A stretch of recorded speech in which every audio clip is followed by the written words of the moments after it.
Indonesia ini hampir 50%-nya adalah perempuan. Maka bagaimana kita semua bergerak bersama, memberikan porsi yang sama, kesempatan yang sama untuk perempuan-perempuan di Indonesia.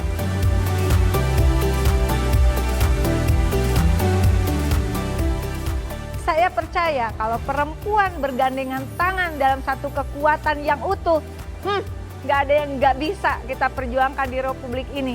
Karena perempuan adalah tiang negara.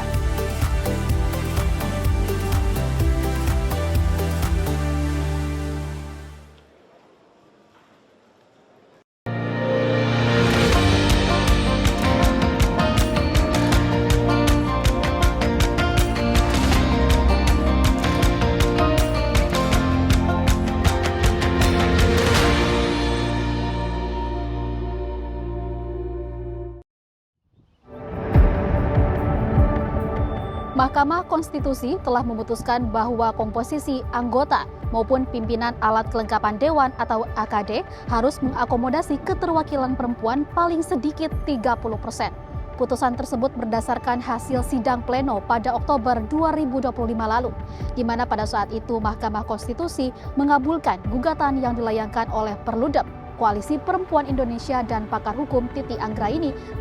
Lantas seberapa krusial keterwakilan perempuan dalam alat kelengkapan Dewan sehingga perlu mendapatkan perhatian lebih? Oase Indonesia akan mengupasnya untuk Anda. Pimpinan Komisi, Badan Legislasi, Badan Anggaran, BKSAP, Mahkamah Kehormatan Dewan, dan PURT terdiri atas 1 orang ketua dan paling banyak 4 orang wakil ketua yang ditetapkan dari dan oleh anggota Komisi, Badan Legislasi, Badan Anggaran, BKSAP, Mahkamah Kehormatan Dewan, dan PURT berdasarkan prinsip musyawarah untuk mufakat proporsional menurut perimbangan jumlah anggota tiap-tiap fraksi dengan memuat keterwakilan perempuan paling sedikit 30%. Keputusan Mahkamah Konstitusi yang mengabulkan uji materi MD3 menjadi langkah penting dalam memperkuat keterwakilan perempuan di parlemen. Gugatan ini berangkat dari fakta bahwa putusan MK sebelumnya terkait keterwakilan perempuan di alat kelengkapan Dewan AKD belum dijalankan secara optimal. Padahal keberadaan perempuan di posisi strategis parlemen amat penting agar suara dan perspektif perempuan dapat hadir dalam pengambilan kebijakan. Nah, putusan 81 tahun 2014 itu kemudian dalam perkembangannya tidak kunjung dilaksanakan oleh pembentuk undang-undang. Bahkan saat dilakukan revisi atas Undang-Undang MD3, ketentuan yang sudah diputuskan oleh Mahkamah Konstitusi tersebut justru tidak diakomodir di dalam undang-undang hasil revisi terhadap Undang-Undang MD3. Nah, ini yang kemudian membuat kami ingin menegaskan kembali konstitusionalitas keterwakilan perempuan di alat kelengkapan Dewan atau AKD. Itu alasannya sangat formil ya, tetapi kalau yang substantifnya, walaupun alasan pertama tadi juga sangat substantif, kami menginginkan bahwa perempuan bukan hanya hadir di parlemen, tetapi juga memiliki posisi strategis yang mampu secara substantif dan material mempengaruhi proses pengambilan keputusan, pembuatan kebijakan, dan juga penyusunan anggaran serta kerja-kerja pengawasan di parlemen. Selama ini keterwakilan perempuan di parlemen memang menunjukkan peningkatan, namun jumlah tersebut dinilai belum berbanding lurus dengan kehadiran perempuan pada posisi-posisi strategis. Peneliti Pusat Riset Politik Badan Riset dan Inovasi Nasional BRIN, Mauliza Swenstani, menilai keterwakilan perempuan tidak boleh berhenti pada sekadar angka, melainkan harus mampu melahirkan representatif yang substantif. Dengan angka 22% saat ini yang sudah diperoleh oleh perempuan-perempuan Indonesia yang duduk di parlemen itu bukan sebuah akhir ya, tapi ini sesuatu yang masih harus terus dievaluasi. Dan yang lebih penting, keterwakilan perempuan itu sebetulnya tidak hanya sekedar jumlah, tetapi bagaimana kemudian keterwakilan perempuan bisa menjadi sebuah keterwakilan yang substantif sehingga perempuan-perempuan ini bisa mengusung kepentingan perempuan menjadi sebuah kebijakan. Menurut Moliza, angka 30% yang diwajibkan dalam putusan MK merupakan konsep critical mass atau jumlah minimal agar kelompok perempuan memiliki daya pengaruh dalam pengambilan keputusan. Sebab tanpa jumlah yang memadai, suara perempuan akan sulit memberikan warna dalam dinamika parlemen. Jadi 30% itu sebetulnya berangkat dari Beijing Platform. Itu 30% kita sebutnya sebagai critical mass. Critical mass itu dipercaya sebagai angka paling minimal di mana sebuah forum itu bisa menandingi yang 70%. Jadi minimalnya itu ada 30%. Ya, itu berangkat dari Beijing Platform. Dan apakah kemudian itu angkanya saklek kalau kita sudah 30% kemudian selesai perjuangan ini gitu? Tidak. Karena balik lagi, itu critical mass angka minimal. Jadi kalau lebih dari itu akan lebih baik. Setidaknya dalam sebuah forum, ketika ada selisih pendapat, maka yang bisa mengimbangi pendapat mayoritas itu adalah yang 30% itu. Kehadiran perempuan dalam posisi strategis juga diharapkan mampu membawa gaya politik yang lebih solutif dan berorientasi pada kepentingan publik. Bahkan, jika dijalankan dengan serius, putusan MK ini dinilai dapat menjadi langkah maju bagi demokrasi Indonesia. Kalau memang itu dijalankan dengan baik ya, saya rasa Indonesia bisa menjadi leading dibandingkan dengan negara-negara lain. Karena memang pimpinan DPR-nya, pimpinan parlemennya itu diisi oleh perempuan-perempuan. Balik lagi tadi saya katakan bahwa sebetulnya kapasitas politisi perempuan Indonesia itu sangat luar biasa. Secara background pendidikan, bahkan mereka sangat luar biasa gitu ya. Banyak sekali yang mereka lulusan luar negeri, S1, S2, secara pengalaman juga mereka banyak, let's say kita bilang banyak juga dari mereka yang misalnya ex-wartawan gitu kan.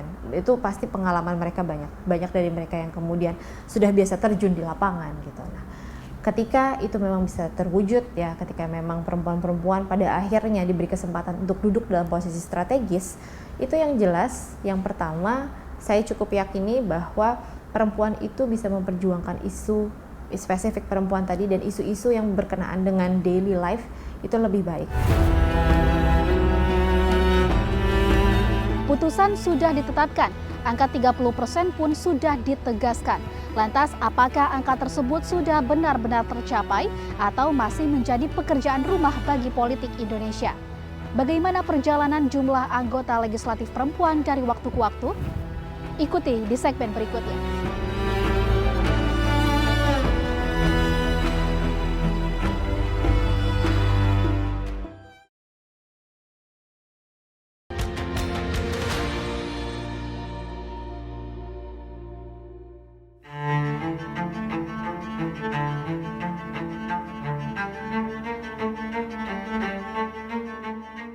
Upaya meningkatkan keterwakilan perempuan dan memperkuat peran kaum hawa di parlemen telah berlangsung sejak lama.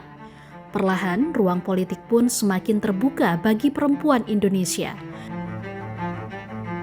Pada periode 2009 hingga 2014, jumlah anggota perempuan di Dewan Perwakilan Rakyat DPR RI sebanyak 18%.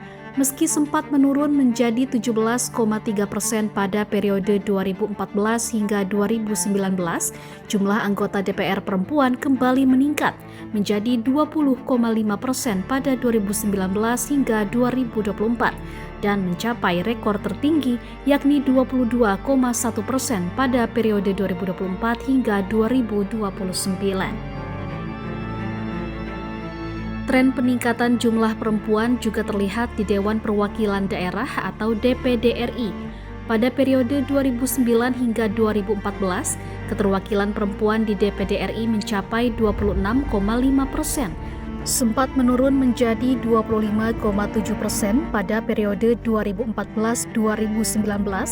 Namun pada periode 2019-2024, jumlahnya berhasil melampaui target, yakni mencapai 30,8% dan kembali meningkat pada periode 2024-2029 menjadi 34,8%. Meningkatnya jumlah perempuan di kursi parlemen menjadi penanda bahwa politik semakin terbuka bagi kaum perempuan. Perempuan pun dinilai mampu membawa perubahan nyata dalam pengambilan keputusan. Oleh karenanya, partisipasi perempuan harus terus didorong. Inilah yang ditegaskan Ketua DPR RI 2024-2029 Puan Maharani. Perubahan selalu diawali dari keberanian untuk memulai. Perempuan jangan menunggu, perempuan harus memulai. Perempuan Indonesia teruslah melangkah dan berkarya dengan berani dan yakin. Kehadiran perempuan di parlemen bukan hanya sekadar memenuhi kuota keterwakilan, namun untuk memastikan suara perempuan dalam pengambilan kebijakan publik dapat lebih diperhatikan. Di DPD RI misalnya, Wakil Ketua DPD RI Gusti Kanjeng Ratu Hemas menilai perempuan yang duduk di lembaga tersebut murni berangkat dari berbagai kondisi yang mereka pahami untuk mencapai kesejahteraan. Mereka itu berangkat dari daerah yang tidak terlibat pada kepentingan partai politik, sehingga murni mereka berangkat dengan kondisi yang mereka sudah memahami apa yang harus dia capai untuk kesejahteraan. Kalau di DPD itu peran anggota perempuan sebetulnya sudah cukup kelihatan. Ada sebagian perempuan yang memang dia punya keahlian untuk bargain politik, atau ada perempuan yang memang dia harus memperjuangkan untuk daerahnya dengan kapasitas pengetahuan yang dia punya gitu loh. Kalau misalnya di sini juga ada dokter perempuan, kebutuhannya adalah masalah kesehatan, dia masuk di Komite 3, dia berjuangkan kira-kira seperti apa yang kita tahu bahwa sekarang pun banyak lulusan dokter yang belum ada penempatan yang cukup gitu kan. Itu kan sebagai satu perjuangan bagi mereka. Gusti Kanjeng Ratu Hemas pun optimistis bahwa ke depan akan ada semakin banyak perempuan yang berjuang di posisi strategis demi mewujudkan kesejahteraan. Kalau masa depan sebenarnya saya cukup optimis karena mereka tetap berjuang untuk mendapatkan posisi-posisi yang strategis.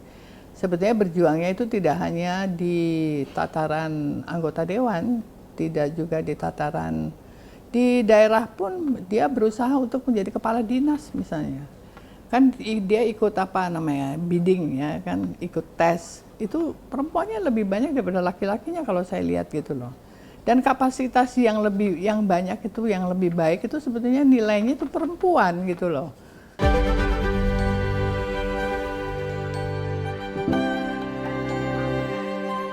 Di tengah dinamika politik nasional, sejumlah sosok perempuan parlemen terus menjadi suara kritis dalam memperjuangkan isu kerakyatan, keadilan, dan kesetaraan. Salah satunya Rieke Diah Pitaloka. Menurut Rieke, kebijakan afirmasi menjadi langkah penting untuk membuka ruang politik yang lebih setara bagi perempuan. Sebab kini perempuan masih menghadapi berbagai hambatan sosial dan kultural dalam dunia politik.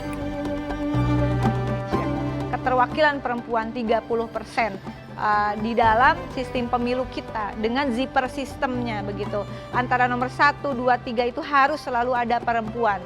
Nah sekali lagi ini bukan karpet merah, tetapi afirmatif itu adalah tindakan sementara karena selama ini perempuan dengan berbagai kultur yang ada dan konstruksi sosial yang ada itu memang startnya nggak bareng sama laki-laki. Nah kita affirmative action itu bukan selamanya harus enggak, tapi ketika nanti sudah setara posisinya, posisi di dalam akses di ruang publik dan ruang politik, maka dengan sendirinya sebetulnya affirmative action itu tindakan sementara mengistimewakan itu semakin lama semakin tipis. Di antara beragam tantangan yang masih dihadapi perempuan di dunia politik, Rieke Diah Pitaloka meyakini perempuan memiliki kekuatan besar untuk mendorong perubahan. Semakin banyak perempuan yang terlibat dan saling menguatkan, maka semakin besar pula peluang hadirnya kebijakan yang lebih inklusif. Setiap orang ada kekurangan, ada kelebihan. Tapi saya percaya kalau perempuan bergandengan tangan dalam satu kekuatan yang utuh, nggak ada yang nggak bisa kita perjuangkan di Republik ini. Karena perempuan adalah tiang negara, negara membutuhkan perempuan, tapi perempuannya adalah perempuan yang memiliki semangat, dedikasi untuk gimana caranya nih negara harus lebih baik, hak-hak rakyat harus terwujud.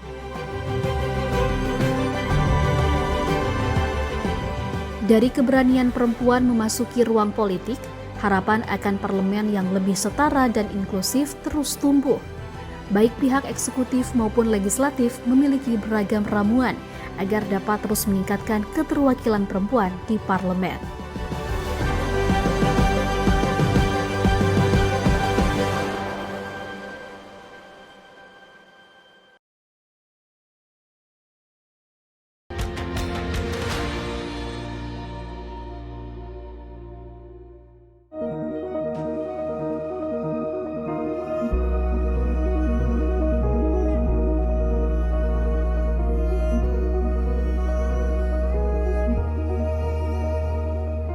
Pemirsa, di parlemen sendiri ada satu wadah khusus yang beranggotakan perempuan DPR dan DPD RI. Mereka adalah Kaukus Perempuan Parlemen Republik Indonesia atau KPPRI. Mereka memperjuangkan hak-hak perempuan, kesetaraan gender, dan juga kebijakan responsif perempuan. Lalu bagaimana KPPRI dalam meningkatkan peran, kapasitas, serta keterwakilan perempuan di parlemen? Mari ikuti saya.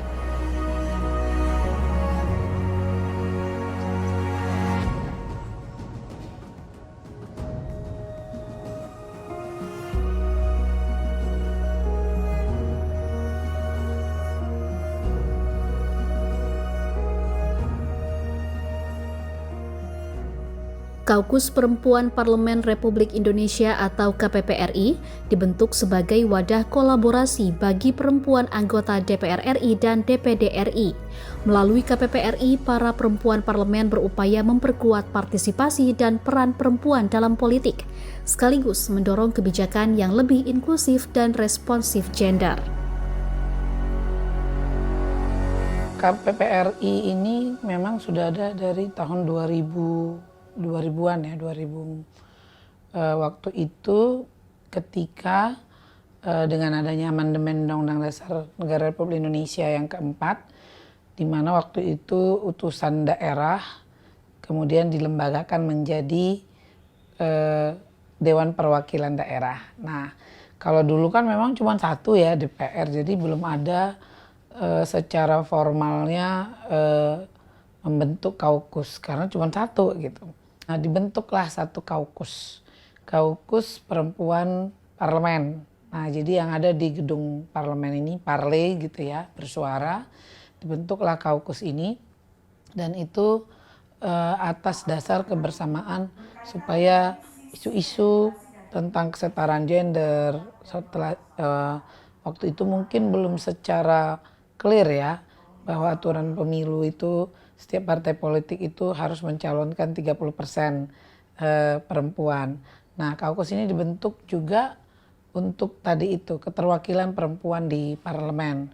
Nah, bagaimana pola mungkin nanti peningkatan kapasitasnya, bahkan juga pemikiran bagaimana mungkin membantu pendanaan untuk calon-calon perempuan.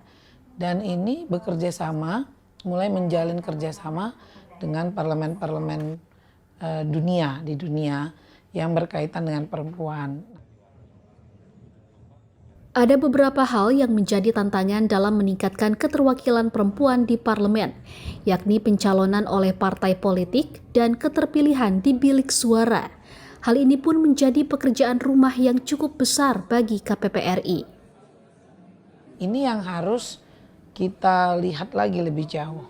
Apakah dibutuhkan penganggaran khusus untuk membantu perempuan atau rata-rata caleg perempuan itu hanya dibuat saja sebagai pelengkap. Walaupun sebenarnya banyak juga yang terpilih. Atau hal-hal lain, apakah perlu empower di dalam politik itu sendiri, dalam pola berkampanye, atau juga dukungan untuk dana kampanyenya, lalu bagaimana cara penyampaian pesan kepada masyarakat, bagaimana membangun jaringan, bagaimana mengawasi suara. Nah ini mungkin ini sudah kita lakukan juga dulu di KPPR yang lalu, dan kita akan juga lakukan itu di periode ini. Bahkan pada periode lalu para TA-TA kita juga dilatih, nah, supaya bisa mensupport para anggota, sehingga para anggota tidak harus selalu memberikan perintah dulu baru jalan. Nah, mulai juga penataan keuangannya, nah itu sudah kita lakukan. Ini kita akan lakukan juga nanti di periode-periode ini. Untuk memperkuat peran perempuan di politik, KPPRI juga membentuk kaukus perempuan parlemen di berbagai daerah. Harapannya, semakin banyak perempuan yang memiliki kapasitas, pengalaman, dan kepercayaan diri untuk terlibat dalam pengambilan keputusan publik.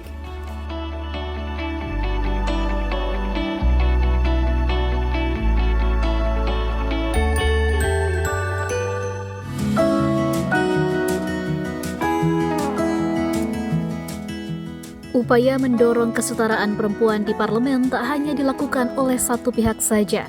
Dukungan pemerintah selaku tataran eksekutif juga menjadi faktor penting untuk membuka lebih banyak ruang partisipasi dan kepemimpinan bagi perempuan di dunia politik. Sebagai bentuk komitmen tersebut, Kementerian Pemberdayaan Perempuan dan Perlindungan Anak Kemen PPPA pada Desember 2025 menandatangani nota kesepahaman bersama Komisi Pemilihan Umum RI dalam rangka memperkuat penyelenggaraan pemilu yang inklusif, aman, dan berkeadilan menuju pemilu 2029. Tak hanya itu, Kementerian PPPA juga terus mendorong peningkatan kapasitas kepemimpinan perempuan melalui berbagai forum pelatihan dan pendampingan. Menteri PPPA Arifah Khoiri Fauzi menilai perempuan Indonesia mampu untuk berkiprah di panggung politik yang turut berperan dalam mewujudkan demokrasi yang lebih adil dan inklusif. Kalau kami dari Kementerian Pemberdayaan Perempuan dan Perlindungan Anak tentunya melakukan kajian-kajian, kemudian pelatihan, kemudian juga kolaborasi dengan berbagai pihak. Salah satunya dengan Bawaslu, kemudian juga dengan KPU. Kalau tidak salah kemarin sudah keluar juga dari MA ya, kalau tidak salah, bahwa bagi partai politik yang belum mencapai 30% ya, kalau tidak salah, maka tidak bisa ikut ke tahapan pemilu. Saya yakin sekali ketika banyak perempuan yang berkiprah di dunia politik sebagai penentu kebijakan, karena kalau kita lihat di data BPS tahun 2025 bahwa populasi Indonesia berada untuk perempuannya ada di 49,80%. Artinya populasi Indonesia ini hampir 50%-nya adalah perempuan. Maka bagaimana kita semua bergerak bersama memberikan porsi yang sama, kesempatan yang sama untuk perempuan-perempuan di Indonesia.